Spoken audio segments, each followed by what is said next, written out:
Hello everyone, this is teacher Susie and welcome to my class. In this video, we are going to discuss about the laws of radicals. So if you are familiar already or if you already mastered about the law of exponents, then this lesson will be just easy for you. So let's start. Let's begin with the product rule. So the product rule for radicals. Okay, so the product rule for radicals. So when we say product rule, of course, from the word product, the operation that we will expect here is multiplication. So the rule says that if we have A and B, which stands for any real number or which represent positive real numbers, all right? So it says in there that the nth root of A times the nth root of B is equal to the nth root of AB or the nth root of A times B. So, ang dapat lang po natin gawin, we will put them sa loob ng radical sign and multiply those real numbers. Let's have example. Let's say we have the square root of 3 times the square root of 7. So again, following the product rule for radicals, so we will just put them inside the same radical sign. So this radical sign, and then we'll have 3 times 7. So multiply 3 and 7, the answer is the square root of 21. And this is the final answer.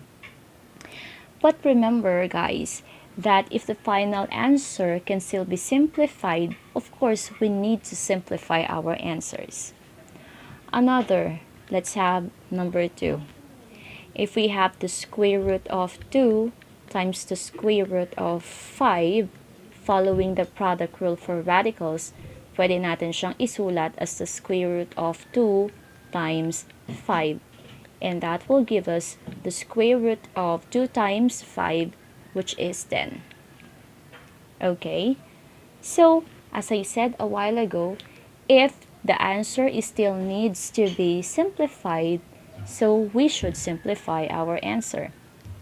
Let's say we have this.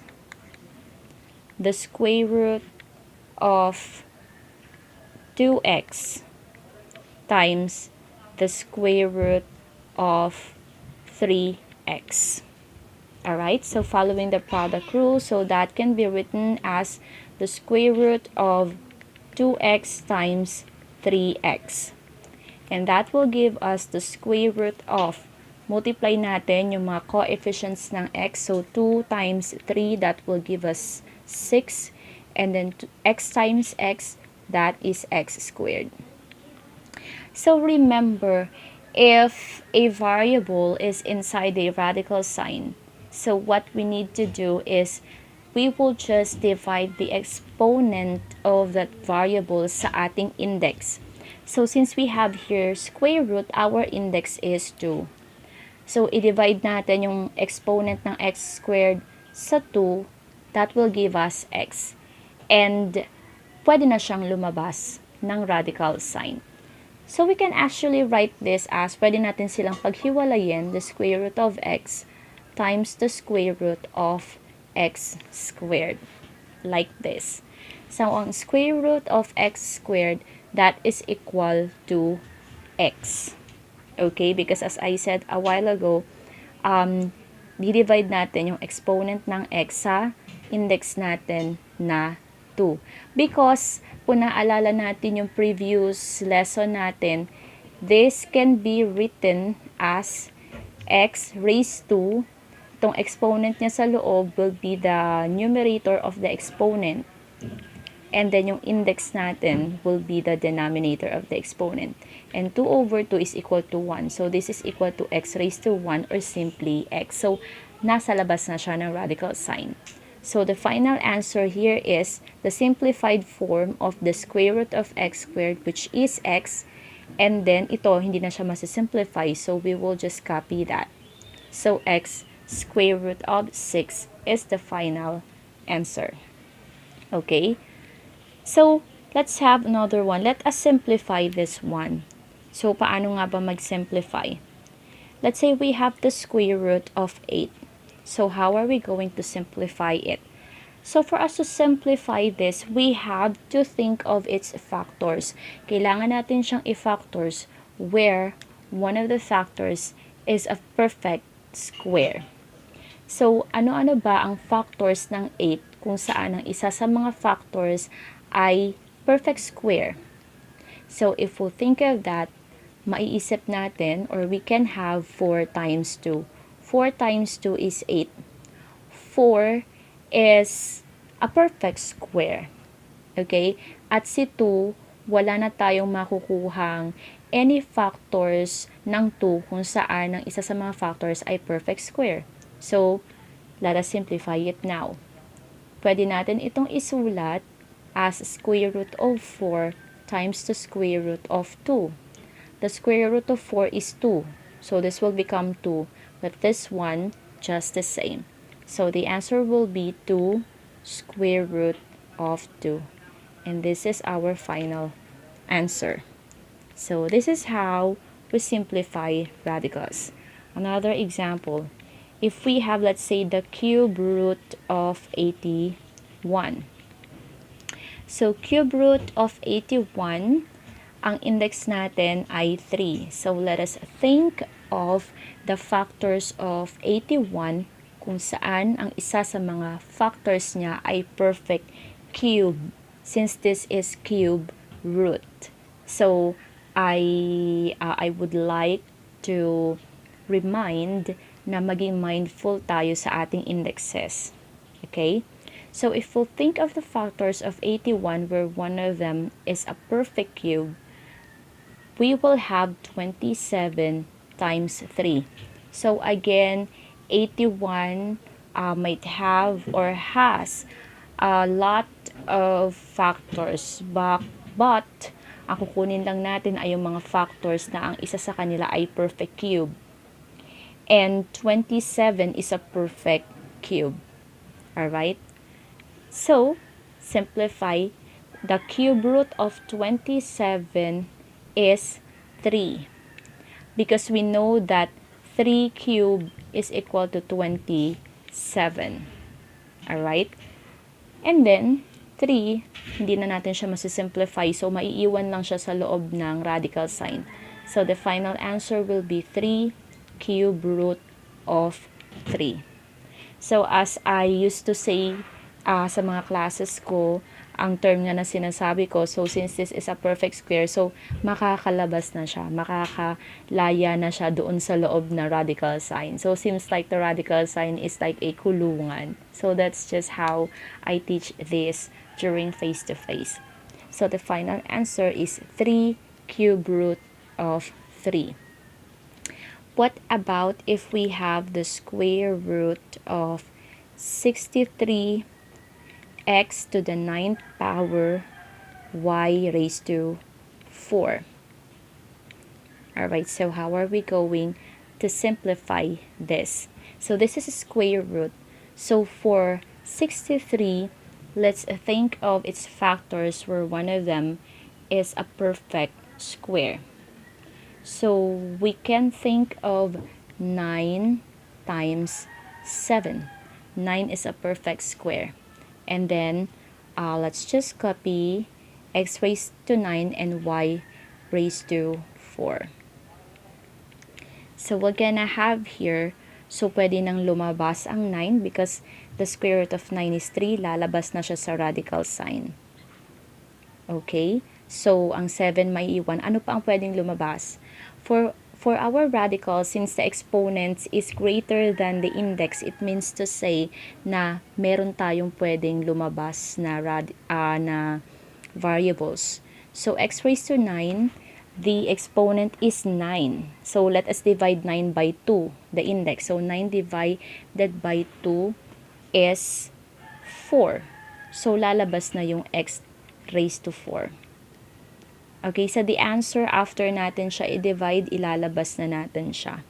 And then, may maiiwan na isa. There is a remainder of 1, diba? So, 9 divided by 2 is 4. Inilabas natin. But may remainder na isa. It means to say may maiiwan na isang x or x raised to 1. Kasi kulang pa siya, 'di ba? Kailangan niya maging raised to 2 para makalabas. So, dun muna, sige, ilagay natin dito yung mga naiwan. So, naiwan ng 7 at isang x. And then, y raised to 4, exponent is 4. 4 divided by 2 is 2. So, makakalabas na ang y squared.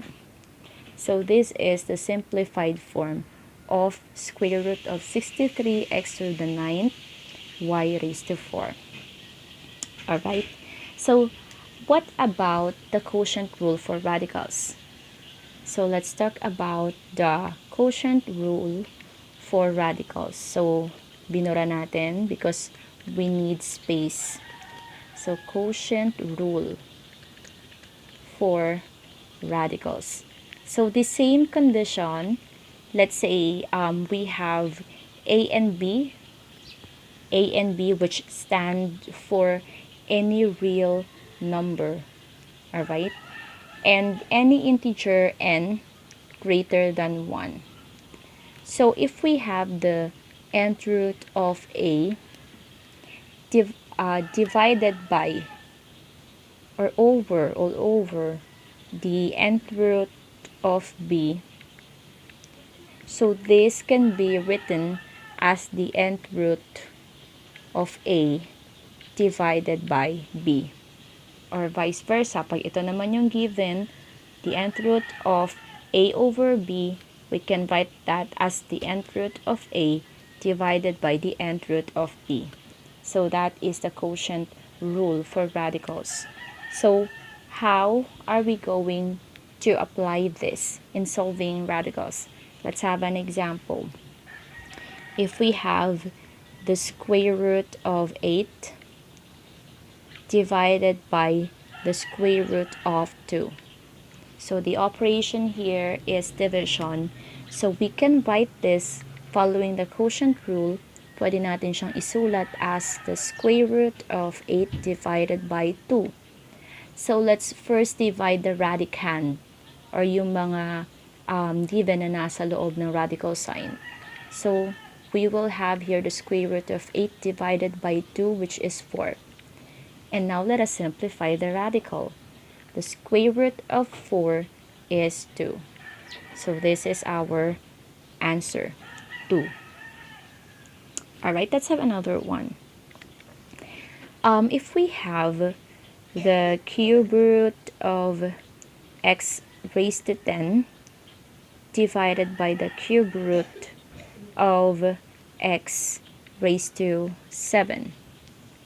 So we can write this as the cube root of x raised to 10 over x raised to 7. So let us simplify the radicand, x raised to 10 and x raised to 7, following the law of exponent. Same ang base natin na x, so we could just subtract the exponents. So this can be written as the cube root of x raised to 10 minus 7. That will give us 3. Or just simply cancel this out and then subtract. So kinancel natin ang x raised to 7, so we will subtract 7 from 10. So that will become x cubed. Alright? Simplify the radical. So the cube root of x cubed is x. Alright? Or we can just cancel this out. The index 3 and the exponent inside. Of course, makakancel tong radical sign. So that will give us 3. Or kung naalala natin, if gagawin natin siyang fraction ng exponent, so this is equivalent to or just the same with x raised to exponent sa loob, which is 3, yan ang magiging numerator over the index, ang magiging denominator. And that will give us x raised to 1 or just simply x. Alright? Another example, if we have the cube root of 3 x raised to 6 y raised to 8. Extend natin. Kailangan masakop niya lahat yan. Divided by the cube root of 24x raised to 12. So if this is the given, we can write this as the cube root of 3x raised to the 6th power y raised to the 8 all over 24x raised to 12. So, isimplify muna natin yung radicand or yung mga given na nasa loob. So, this can be written as the cube root of, alright, ang 3 over 24, pwede siyang masimplify. That can be written as 1 over 8. Or pwedeng hindi na natin isulat yung 1 kasi meron pa naman tayong maisulat sa numerator. So, 1/8. Sulat ko na lang yung 8. So, yung 1 hindi ko na isinulat. And then, so this is over 12. 12 po yan. Mag-cancel out tayo. So, cancel out x to the 6. So, x to the 12. 12 minus 6 will become x to the 6. So, sa baba yan. X to the 6th. And then, hindi natin makakancel yung y because we don't have y doon sa ating denominator. So, just copy y raised to 8. Alright, so let's now simplify. So, the same sa ginawa natin kanina. We have y raised to 8. So, this is a variable. So, we will just divide the exponent of the variable by the index. So, 8 divided by 3. That will give us 2. Alright, so ibig sabihin lalabas ang y raised to 2. And then, magkakaroon pa ng, or meron pang remainder na 2. May matitira pang 2, hindi po ba? So, maiiwan pa siya sa loob. Okay? So, isulat natin, cube root of, so may maiiwan na y squared pa sa loob. About this, so cube root of 8, the cube root of 8 is 2. Okay? So, ilabas natin siya. Nandito siya sa denominator. Diba? Nasa denominator siya doon sa loob ng radicand. So, nasa denominator pa rin siya pag nilabas. And then, x raised to 6 is a variable. So, divide natin yung exponent by the index. 6 divided by 3 is 2. Therefore, may lalabas na x squared. So, nasa denominator pa rin siya. Alright? So, our final answer is, ayan, dito natin isulat para maayos. Y squared over 2x squared. So, i-rewrite ko siya. Igigitna natin. Cube root. Yan, cube root of y squared. So, let's make sure na yung variable sa loob na radical sign ng exponent niya should be less than the index. If it is greater than the index, it means to say that it still needs to be simplified. The answer is not yet simplified. Alright? So, this is our final answer. So, I hope that you learned from this video. See you again next class. Goodbye.